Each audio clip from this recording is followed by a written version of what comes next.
এখন আর কাউকেই ভালো লাগে না, আর আমি নিজেও চাই না কেউ আমাকে ভালোবাসুক। সম্পর্ক তৈরি করা আমি ছেড়ে দিয়েছি, হয়তো ক্লান্ত হয়ে পড়েছি। এমন একটা জায়গায় পৌঁছে গেছি যেখানে গিয়ে আর কষ্টও লাগে না। ইচ্ছে করে কেউ আমাকে এতটা ভেঙে দিক যেন নিজেকেও চিনতে না পারি। রাতে বিছানায় যাই ঠিকই, কিন্তু ঘুম আসে না।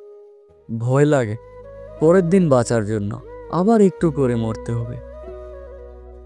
এখন আর কারো সঙ্গে বেশি কথা বলি না।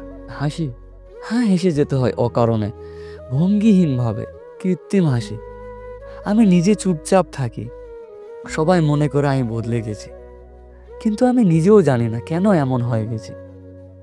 অনেকবার চেষ্টা করেছি নিজেকে বদলাতে, কিন্তু পারিনি। এখন আর ক্ষমতা নেই কারো কাছে নিজেকে ঠিক প্রমাণ করা। তুমি যদি আমাকে ভুল ভাবো তাহলে ঠিক আছে, আমি ভুলি। পাগল, অদ্ভুত, তোমাদের সব তমকা আমি মেনে নিয়েছি। আমি তোমাদের থেকে আলাদা, আর আমি মনে করি এই আলাদা ভাবটাই আমার ঠিক থাকা।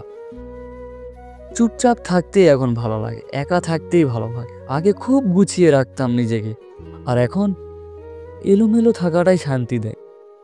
নিজেকে মাঝে মাঝে বুঝতে পারি না, মুখে বেশিক্ষণ কষ্ট রাখতে পারি না। সেই কষ্টটা এখন ভিতরে জমে থাকে, ধীরে ধীরে বাড়ে, চেপে যায়। তাই তো বাইরে থেকে হাসি মুখ, কিন্তু আসলে হাসি আসে না। অনেক প্রশ্ন করেছি নিজেকে, যেগুলোর উত্তর খুঁজে পেতে হবে নিজেকে। হয়তো একদিন সব কিছু ছেড়ে চলে যাব অনেক দূরে, কিংবা নিজের কাছেই ফিরে আসব।